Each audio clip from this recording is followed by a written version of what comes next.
Hello Tribe, Laszlo again. This is my third devlog and I wanted to show you the last 2-3 weeks of development.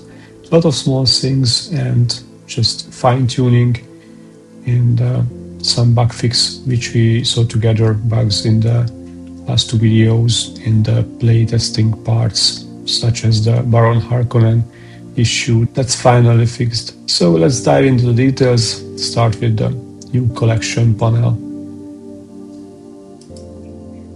This is the new collection panel you will see, and which is obviously different, that there is the new cards with white screen without any kind of image. It's because that I have implemented the new Fremen and Corrino cards, but these cards are not yet programmed. It's just in the database, so the text and the costs and attacks and traits and HP, but it's not yet programmed, and obviously I did not make any kind of design for those cards. This will come in the next 1 or 2 months, I believe so. With these together, it's already visible here that I made some new icons. This will be the Fremen and this will be the Corrino icons. These are highlighted in the same size here because these 4 houses, the 3 houses and the tribe, these are the playable factions. So the Atreides, the Fremen tribes, and the Corrino and Harkonnen houses. Meanwhile, this smaller icon here is the Bene Gesserit. It's a smaller faction, it's not playable for now, but of course we can use the filtering method for it. I also fixed a bit on this scrolling speed here because I was not satisfied with it, and there is another, let's say, quality of life upgrade here, because I really did not want always, to click to open the detailed view and exit and check another one. So if you make any kind of filtering, like these are the Atreides cards, you can come in and you can go with these arrows, or even with a keyboard you can check the cards one by one, no need to close the panel. For now, the new numbers are like 230 cards. As I mentioned earlier, 120 from this, most of the Harkonnen, Atreides, and a lot of neutral cards with some Bene Gesserit. These are programmed. The other like 120 is not yet. I'm working on it. However, I could manage to unify all the card text for all the 230 cards. So all the texts are fully unified with my documentations right now. Of course, these can be changed later, depends on the game testing. If I feel, or if the beta playtest shows that some cards are too strong or weak, then I can adjust later, even with the costs or with the statistic, or it's possible also with changing some kind of abilities. Doesn't matter really, it's now just represent how I imagine the cards. Also implemented to the cards the right rarity here. About the rarities, there is here you can also make a filtering, it's also working. So the legendary and then the epic and rare and so on and so on. Legendary, overall there is 6% of legendary, 11% of epic, 18 of rare, 29 of uncommon, and the leftover is common. And here are some small spaces you can see. There will be a level 6 rarity for very special cards, but I will not reveal them. If the game will be ever published, you will see later. So this will be a surprise.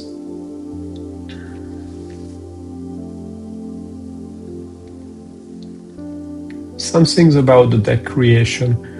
I made some extra rules for the deck creation. So for example, let's check, we can say that start a new deck like Atreides, and you will see that the Harkonnen cards are not possible to use, and also a lot of Fremen cards not possible to use. It is a bit different from the other factions, but with the Atreides you can use the Corrinos and the Atreides if you want, or if you change it, for example, the Harkonnen one, the same situation here, that Corrinos are okay, Atreides not. Obviously they are opposite side of factions, and a bit similar with Corrino, that the Corrino can choose, for example, Corrino card, and even they can choose both smaller houses, but if they choose a house like as an ally, like for example the Harkonnen in this case, then they cannot choose anything from Atreides. Or the same situation, if Atreides we choose something, then not possible to add any cards from the Harkonnens.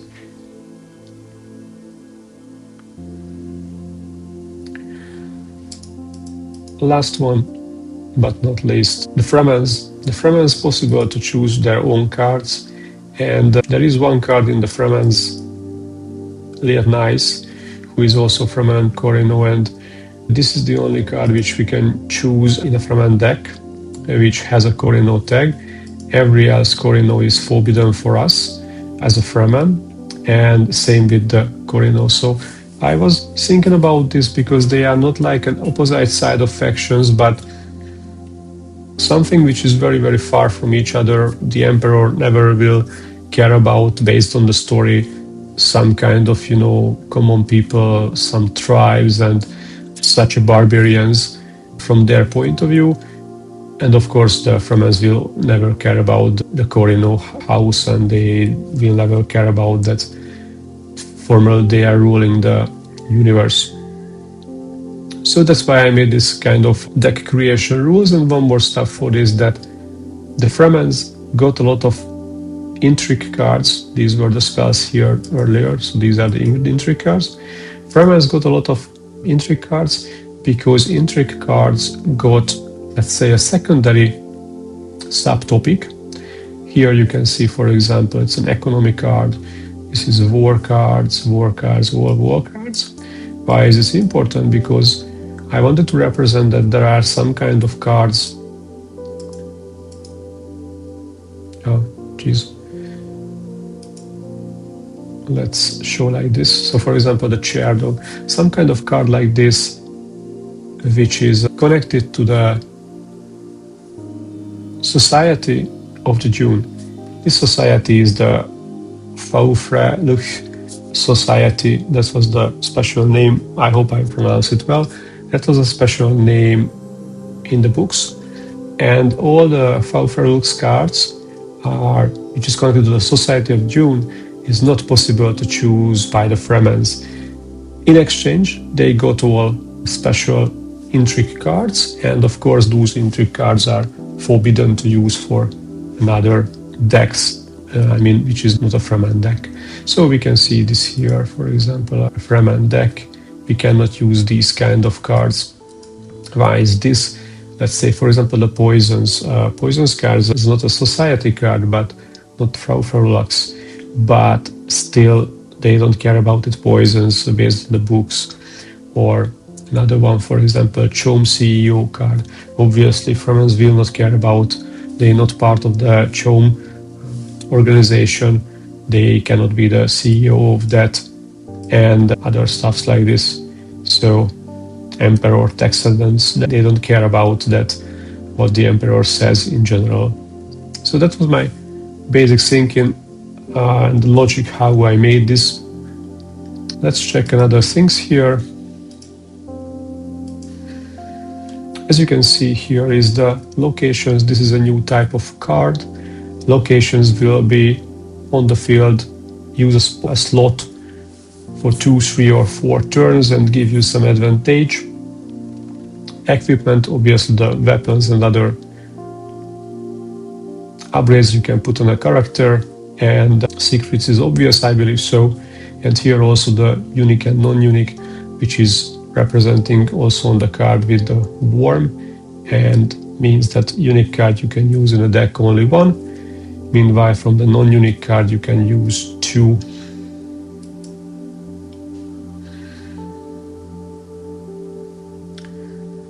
Okay, let's check one more card which I showed you already this Duclato Atreides. And on this CAD I wanted to reveal one more thing. If you saw the first two video, you can remember that there was a third button here, not just the buy and the sell, but the upgrade. But I felt it very, very confusing to dividing the collection and the play leveling.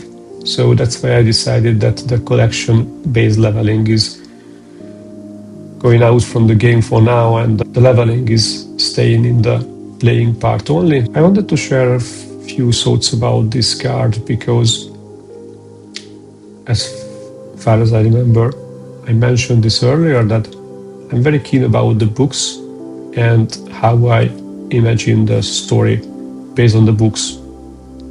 And that's why it was important for me to try to translate the books based on my imagination into cards.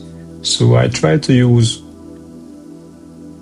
the phrases, the characters, other important facts from the books, create unique cards from it. How it is working. So for example, Duclato Atreides was a character in the first book who was the leader of the loyalty. As far as I remember, all his people loved him so much because they knew that he demanded a lot, but still he's the man of justice and he will always help them. He even sacrificed himself if necessary for his people. That's why Duclato got this devotion, and also from the books that he was one of the best pilots of the Atreides, and in his young ages he wanted to be a pilot, so it was obvious that he has to get a flight. Flight here is a bit changed, as I already told you, because I wanted to add some expire time. This is for 3 turns. Also on the suspensor belts and boltsman shields, because they were just too strong without any kind of expiring.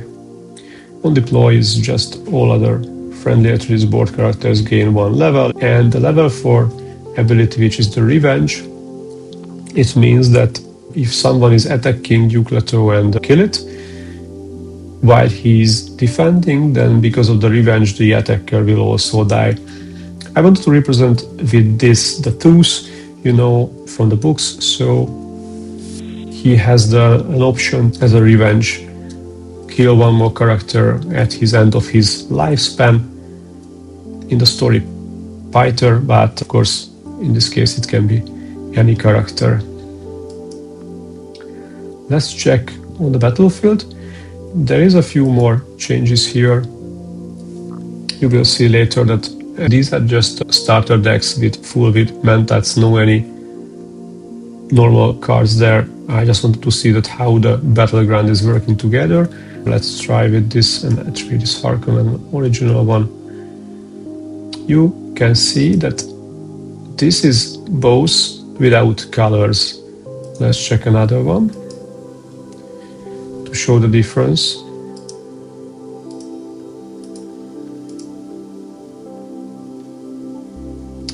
Yes, that's great. So these cities with colors and the previous one without color, I just made colorful and the colorless version, and the colorless version, it's just like a test. This is the city 2, and from now on the 3 houses for the Corrinos, for the Atreides and the Harkonnen, the city is randomly generated. So later on the developing, if I'm able to make with nice graphics several cities, it's possible to randomly change the city from matches to match. So it will not be the same, it can be different, meanwhile the frame is the same around it. And also difference here that meanwhile the Atreides and the Harkonnen got the barrack, there is a difference for 2 other houses. Let's check first the Corrino.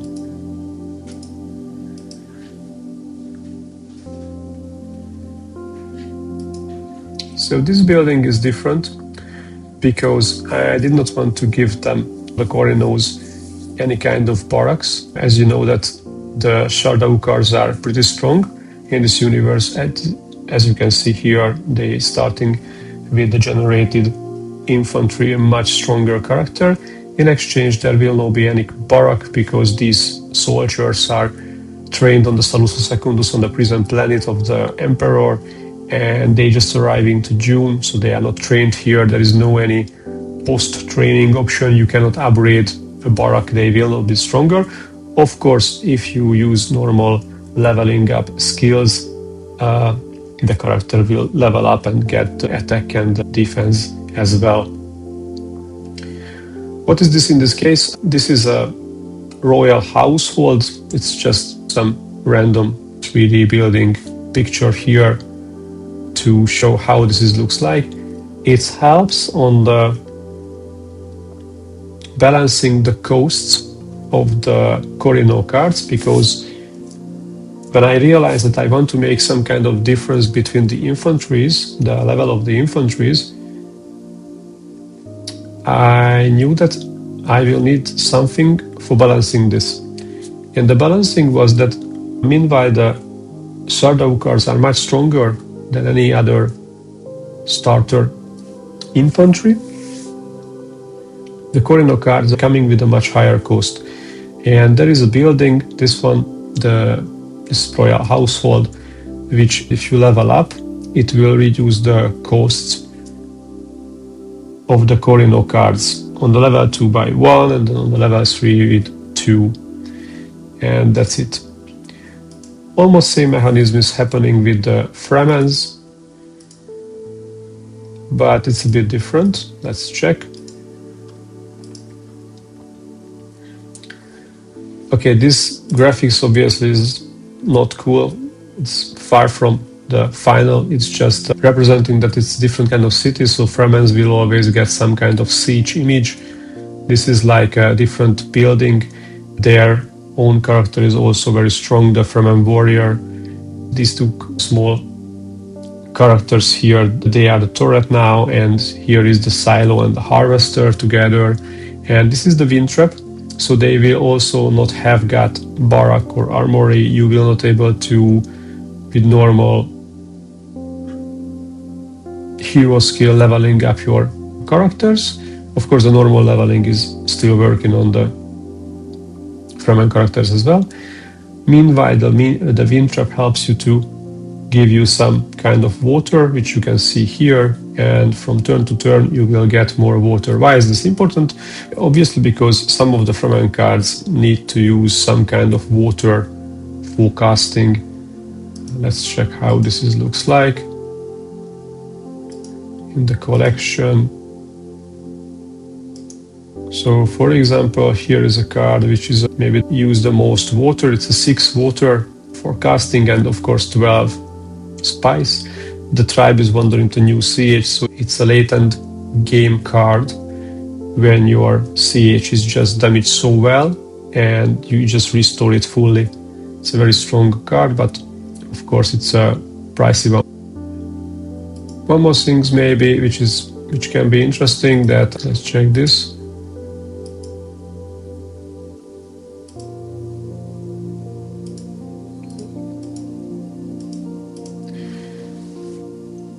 So earlier there was a bug when we clicking here that it was showing the next cards we will get. Obviously this was bad. I removed it, and this panel was also, this is also fixed. It's a small one. And another, you can see that now there is no hoovering panel because it was really annoying me. So I really wanted to fix it somehow, make it on a different way. So now on the right click, it's opening, and we can close in multiple ways, like clicking out or clicking on X. So these are our options for now. In the next 1 or 2 months, I will working on the programming of all the cards, because some of that is possible to just click together with the smart rules, which is coming from the asset, but a lot of cards is just necessary to program it. So the coding is a long time. I'm trying to solve this in the next 2 months, and then I will make some images for the new cards.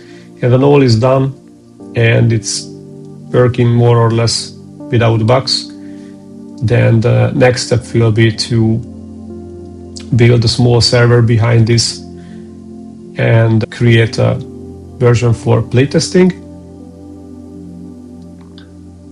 So I expect that there will be some kind of playtesting option for the followers of the project who is interested about it at early summer. But of course, it can change later. I don't know for now, because this is just, as you know, hobby project for me. So that's it. Thank you for your attention. Feel free to comment down below if you have any questions or suggestions on or ask or anything. And of course, I really appreciate if you subscribe to my channel if you're interested about my journey. And you can find me on the Discord. The server link is in the description, and also on Patreon if you want to support my work. Thank you. Have a good day. Bye.